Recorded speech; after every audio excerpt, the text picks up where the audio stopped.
Agora, por favor, abra a Bíblia Sagrada no livro de Daniel, capítulo 3. Vamos lá? Desculpem, né, irmãos? Capítulo 4. Daniel, capítulo 4, versículos 19 a 27. Esse é o nosso texto. Livro do profeta Daniel, capítulo 4, do verso 19 ao verso 27. O Deus que resiste aos soberbos. Diz assim o texto. Então Daniel, cujo nome era Beltesazar, esteve atônito por algum tempo, e os seus pensamentos o perturbaram.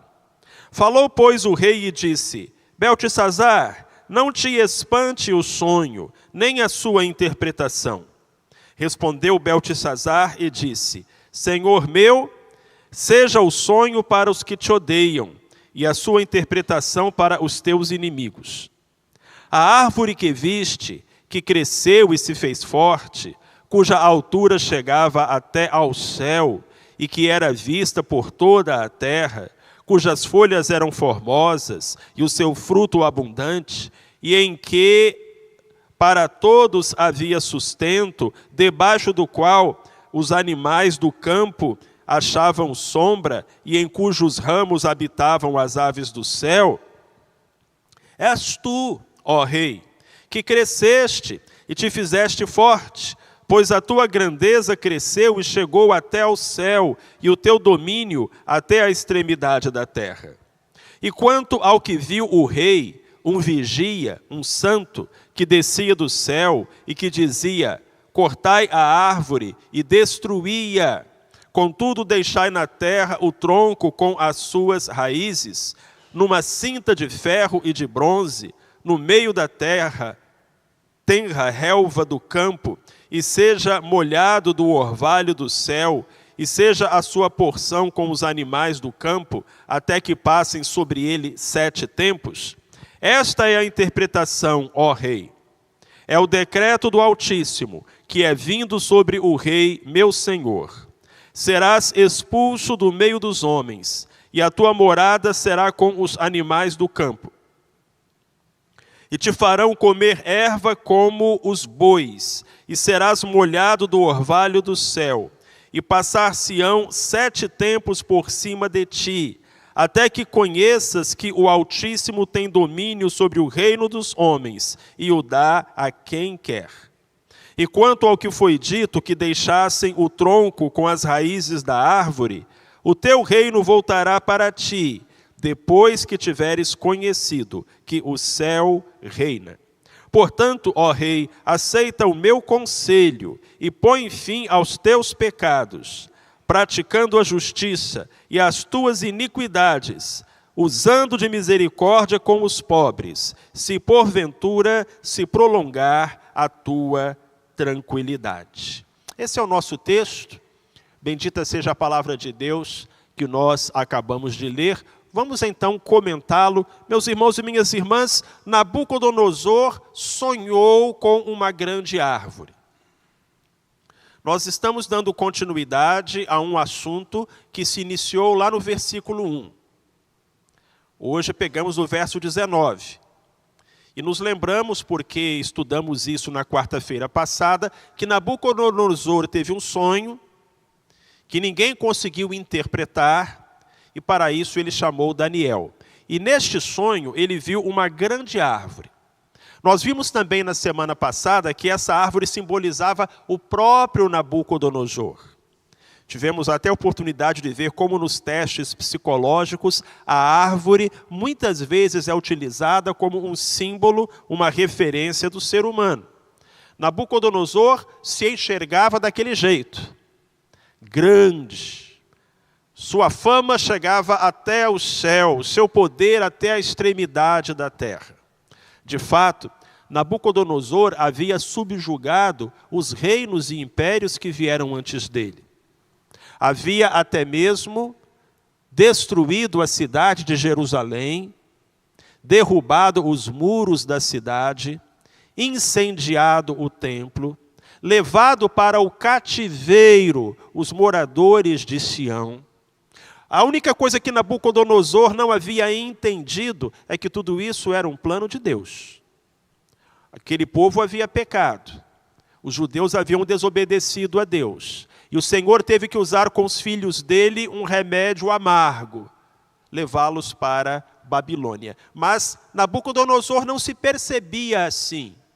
Ele não se percebia um instrumento nas mãos de Deus. Para ele, tudo o que havia acontecido não era porque Deus havia usado, era porque ele era bom, ele era poderoso, porque os deuses o favoreciam. Era um homem orgulhoso.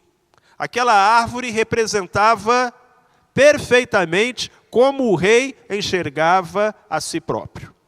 E foi o sonho que ele teve. Entretanto, você já sabe, no sonho, a grande árvore foi cortada. Isso fazia parte do sonho do rei. Os anjos chegam e dizem: cortem a árvore, acabem com ela. Destruam a sua copa, quebrem os seus galhos, espalhem as suas folhas. Afugentem as aves que se aninhavam nos seus galhos e os animais que ficavam à sua sombra. Aquela árvore então vai ser derrubada. E isso era um símbolo da humilhação pela qual Nabucodonosor teria que passar.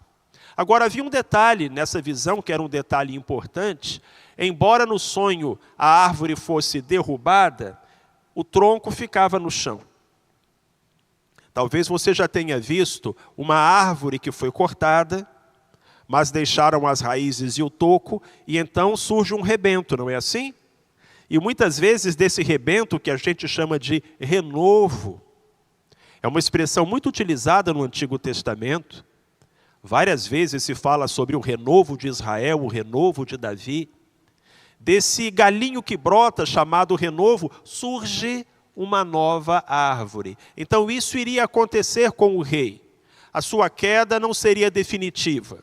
Ele seria lançado ao chão, mas se ergueria. Entretanto, aquele toco de árvore ia ficar com uma espécie de coleira, com uma argola de ferro e de bronze à sua volta, prendendo, para deixar claro que a restauração seria obra de Deus. Que Deus ia retirar aquela coleira quando Ele quisesse. Lá no sonho, Nabucodonosor ouviu que esse tempo seria 7 tempos. Talvez na sua Bíblia esteja escrito 7 anos. Não é a melhor tradução. A melhor tradução é mesmo 7 tempos, que significa o tempo de Deus. O kairós de Deus. A totalidade. Não vai ser nem 1 minuto antes e nem 1 minuto depois. Enquanto Deus não tiver cumprido com o propósito da humilhação, que era fazer com que aquele rei soubesse que ele não era nada, ele não seria restaurado, ele não seria restabelecido. Então este era o sonho, este era o significado, e Daniel estava já triste pelo que havia de acontecer com o rei, embora o rei tivesse feito por onde merecer todo aquele castigo. Vamos admitir, meus irmãos, que até agora Nabucodonosor só aprontou.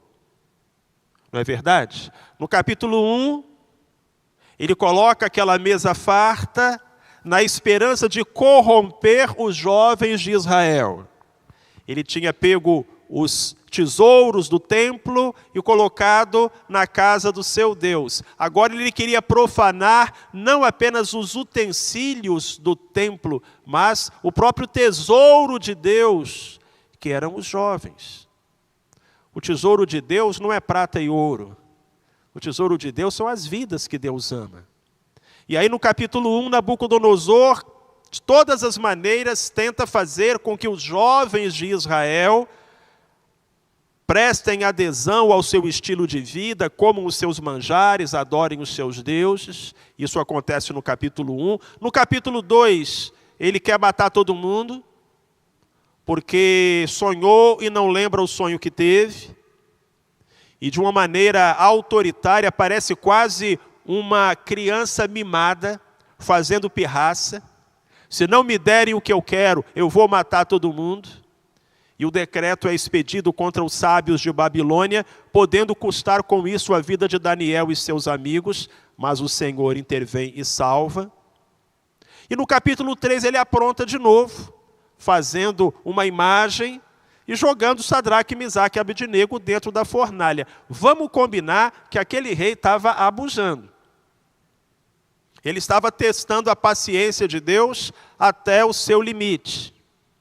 E agora Deus dá a ele este sonho, que é meio que um jeito de Deus falar para o rei que a chapa dele estava esquentando.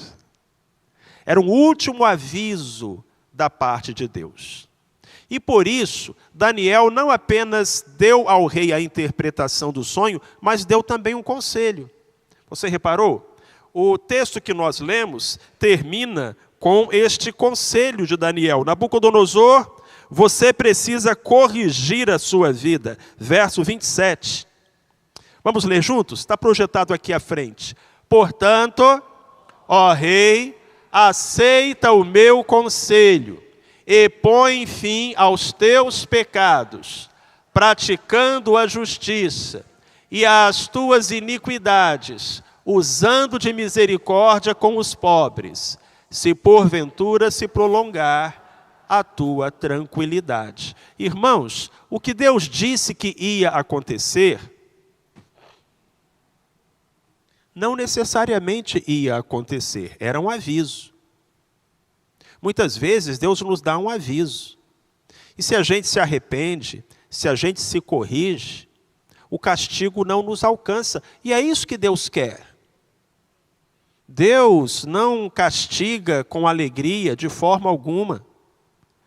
Pesa o coração do Senhor ter que nos disciplinar, e Ele nos avisa, Ele manda os conselheiros, Ele manda a sua palavra, para que a gente abandone o erro, para que a gente coloque os pés no bom caminho. No livro de Jó está escrito assim: Deus fala de um jeito, e se o homem não atende, Deus fala de outro.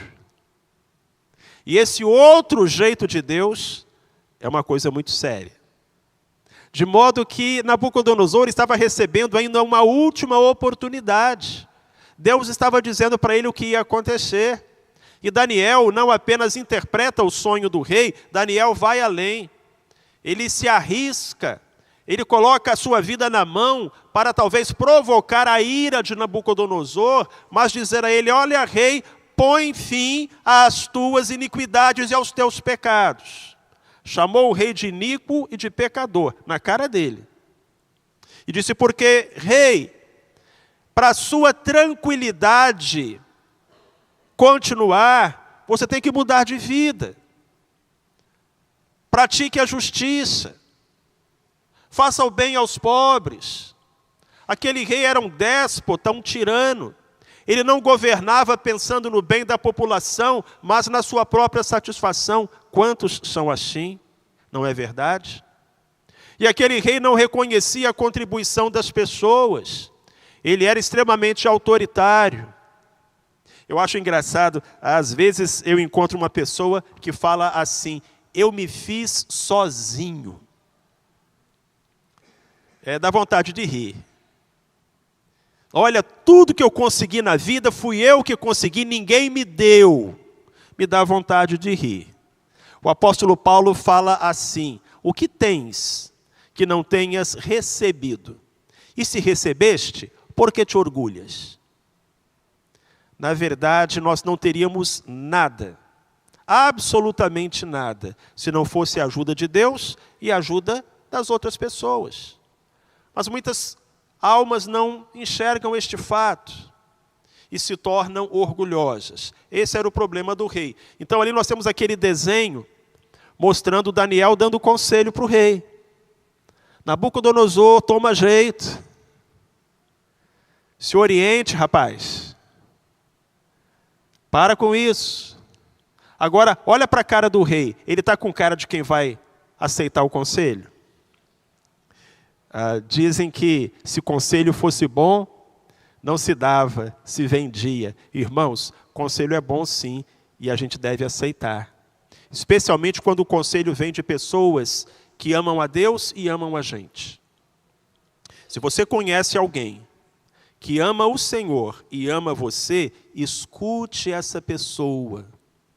Vai ser sempre para o seu bem. Mas às vezes o nosso coração se endurece e a gente acaba aprendendo do jeito difícil. Nabucodonosor aprendeu, mas ele aprendeu do jeito difícil. Alguns dos nossos queridos estão aprendendo do jeito difícil. Não vamos deixar isso acontecer conosco. Vamos nos quebrantar, vamos nos humilhar, vamos aprender do melhor jeito, do jeito certo, que é o jeito que o nosso Pai faz conosco para nos ajudar. Então vamos aprender algumas coisas, meus irmãos e minhas irmãs, a respeito dessa experiência. Afinal, a história de Nabucodonosor não está na Bíblia por causa de Nabucodonosor, mas por nossa causa, para que nós aprendamos com ela. Primeira verdade que nós devemos extrair deste texto é que o orgulho nos coloca em rota de colisão com Deus. Imagine dois trens no mesmo trilho, vindo em direções opostas. Vai dar ruim, não vai? Lá vem um trem no trilho, o outro trem no mesmo trilho e eles vão se chocar. Agora imagina que o primeiro trem se chama você e o segundo trem se chama Deus. Aí não vai dar ruim, vai dar muito ruim. Mas é isso que o orgulho faz com a gente. O orgulho coloca a gente em rota de colisão com Deus. O orgulho do rei Nabucodonosor estava colocando aquele rei em rota de colisão com o Deus Todo-Poderoso, porque a Bíblia nos ensina isso. Vamos ler Tiago 4:6? Deus resiste aos soberbos, dá, porém, graça aos humildes. Irmão, anota isso. Deus resiste aos soberbos, aos orgulhosos, aos vaidosos. Se você vive em santidade, o diabo está contra você. Mas se você é orgulhoso, Deus está contra você. Deus não era um aliado de Nabucodonosor, Deus era um adversário. Porque Nabucodonosor estava se exaltando e se envaidecendo. Nós precisamos atentar para isso. Deus e uma pessoa orgulhosa não estão em cooperação, estão em oposição. O Senhor está contra quem se ensoberbece. Por outro lado, os que se humilham, Deus exalta. C.S. Lewis tem uma visão interessante a esse respeito. Ele escreveu: foi por causa do orgulho que o diabo se tornou o que é. O orgulho leva a todos os outros vícios. É o estado mental mais oposto a Deus. Então isso é muito sério. Se nós pudéssemos construir uma hierarquia de pecados, selecionando o mais terrível, o mais horroroso, o mais perigoso, o orgulho estaria no topo da lista. Porque, como escreveu C.S. Lewis, é a partir do orgulho que todos os outros vícios medram. Ele é o estado mental de mais oposição a Deus. Por isso, Deus resiste aos soberbos. E aquele rei se colocou em rota de colisão com Deus. Para um pouquinho e pense. Você e Deus estão caminhando lado a lado? Ou vocês vão se chocar porque o seu coração é um coração de pedra e você é um homem orgulhoso, uma mulher orgulhosa? Segunda verdade. O orgulho nos coloca a um passo da queda. Há um versinho no Novo Testamento que diz: aquele que cuida estar em pé, olhe para que não caia. A queda sempre é uma possibilidade. Deus nos livre de cair, mas a queda é uma possibilidade. Meus irmãos e minhas irmãs, qual é o único requisito indispensável para cair? É estar de pé. Então, se você está de pé, Amém? Você está de pé, glória a Deus. Então você preenche todos os requisitos para cair. Você está no grupo de risco. Porque o caído não cai. O que está na lona, o que está na sarjeta, esse, o diabo nem se preocupa com ele. Mas, se você está em pé, e é pela graça de Deus que estamos em pé, então você pode cair. Deus não quer que você caia. E Ele pode impedir você de cair. Ele pode segurar a sua mão, Ele pode firmar os seus passos, Ele pode conduzir você de tal maneira que você não venha a ser envergonhado por Satanás. Mas para isso você precisa se quebrantar. Humilhai-vos perante a potente mão de Deus, para que Ele a seu tempo vos exalte. É o que nós lemos na palavra. O orgulho é o contrário disso. O orgulho coloca uma casca de banana debaixo do seu pé. É uma armadilha. É uma poça de óleo que vai fazer com que você escorregue. Satanás muitas vezes nos coloca no lugar mais alto, para que dali a queda possa ser mais espetacular. Quantos homens e mulheres da Bíblia nós vemos que foram derrubados por causa do orgulho? Olha só, vamos ver aqui essa lista de personagens bíblicos. Você conhece esses personagens? Golias, Vasti, Herodes, o faraó lá do Egito, o nosso conhecido Nabucodonosor, Amã, Uzias, Agar. Eu não sei se você conhece a história de todos esses personagens. São histórias interessantes, elas estão na Bíblia e você pode depois conferir. Mas eu tenho certeza que a história de um ou dois, pelo menos, você conhece. Então me diga, o que esses personagens bíblicos têm em comum?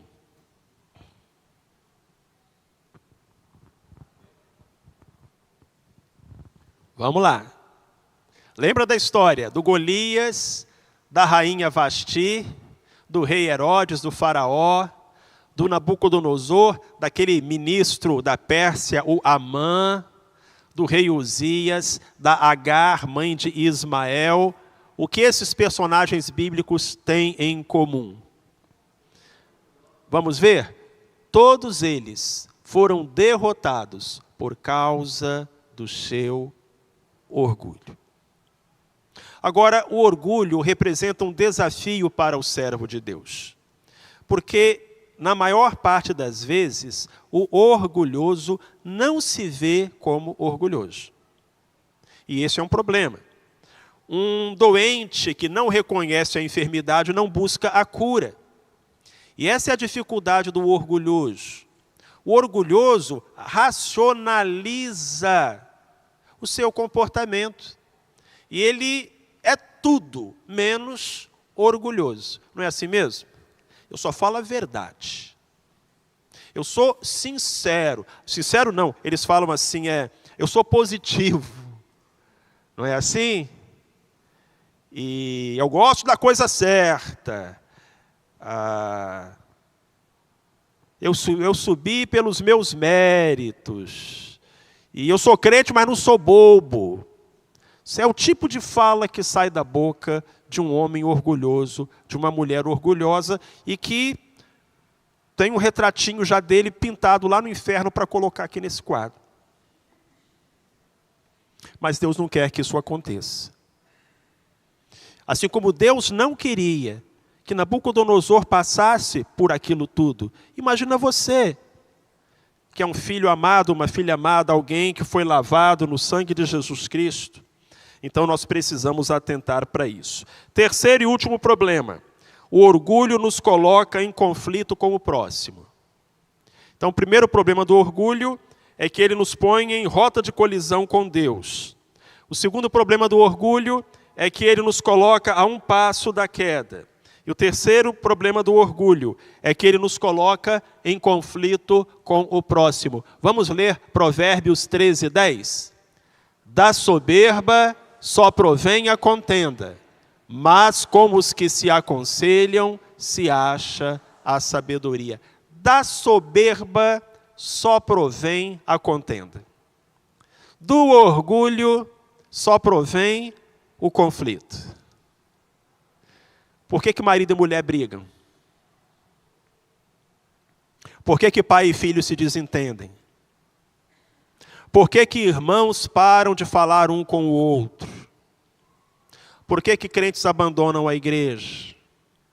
Oh, meus irmãos, quantos relacionamentos destruídos porque ninguém quer dar o primeiro passo, ninguém quer dar um desconto, ninguém quer dar o braço a torcer. E a gente é tudo menos orgulhoso. É assim que a gente se vê. E é assim que o inimigo nos engana. Agora, talvez para ajudar você, ou não, você que vai decidir, eu trouxe uma listinha com 10 sintomas de orgulho. Se pelo menos 4 batem, a sua luzinha amarela acende. Se os 10 baterem, misericórdia do Senhor, Deus vai te dar um sonho. Olha só, sinais de orgulho. Não reconhece os erros. Sabe aquela pessoa que está sempre certa? Não pede desculpas. Nunca. Tem dificuldade em perdoar.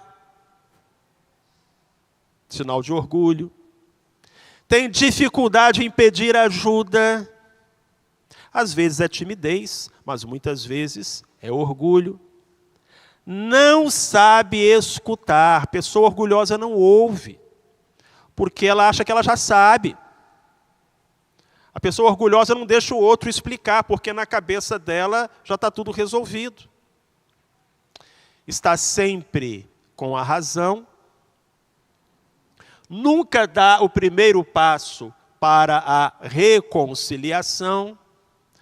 Se ele vier falar comigo, eu recebo. Esse é o orgulhoso. Julga com severidade. Normalmente, o orgulhoso julga os outros com mais rigor do que julga a si próprio, do que julga a si mesmo. E não aceita conselhos. Mais um problema para o Nabucodonosor. Olha o conselho que o Daniel deu para ele. Um conselho de alguém que se importava com ele. Mas também o orgulhoso não busca a Deus. Se 4 destes itens você marcou, Deus precisa trabalhar com o seu orgulho. Embora eu ache que Deus precisa trabalhar com o orgulho em todos nós. Verdade, irmãos? Alguns mais, outros menos, mas Deus tem que trabalhar com o orgulho em todos nós. Pastor, como é que eu sei se eu sou orgulhoso? Dá uma olhada na lista. Mas tem um jeito melhor. Pergunta para quem vive com você. Mas aceite a resposta. Você não é obrigado a perguntar. Mas se você perguntar, aceite a resposta. Chegue para sua esposa e fala assim: querida, eu sou orgulhoso. E aí te prepara, varão. Você não é obrigado a perguntar, amém? Mas perguntou, vai ouvir. E não vai ficar depois de cara amarrada. Meu bem, você acha que eu sou orgulhosa? Irmã, a irmã não é obrigada a perguntar. Mas se perguntou, ouve, porque a primeira coisa do orgulhoso é isso, ele não sabe ouvir. Ele se ofende com qualquer crítica, com qualquer correção. Errar é humano, mas o orgulhoso está num patamar acima. Então, meu querido, minha querida, pergunte para alguém que convive com você e que ama você. E considere essas palavras, porque Deus quer trabalhar na sua vida. Tantas vezes a gente quer que Deus trabalhe na vida de uma pessoa próxima da gente, mas a primeira pessoa que Deus quer trabalhar é a gente. Então receba essa palavra hoje à noite. Repito, a história do Nabucodonosor não ficou na Bíblia por causa do Nabucodonosor. mas por sua causa e por minha causa, para que nós aprendêssemos com a experiência daquele homem. Há um ditado que fala que o inteligente aprende com os próprios erros, o sábio aprende com os erros do outro, e o tolo não aprende de jeito nenhum. Então vamos ser sábios e aprender com o erro de Nabucodonosor e pedir misericórdia ao Senhor, para que a gente não caia, mas permaneça em pé. Amém?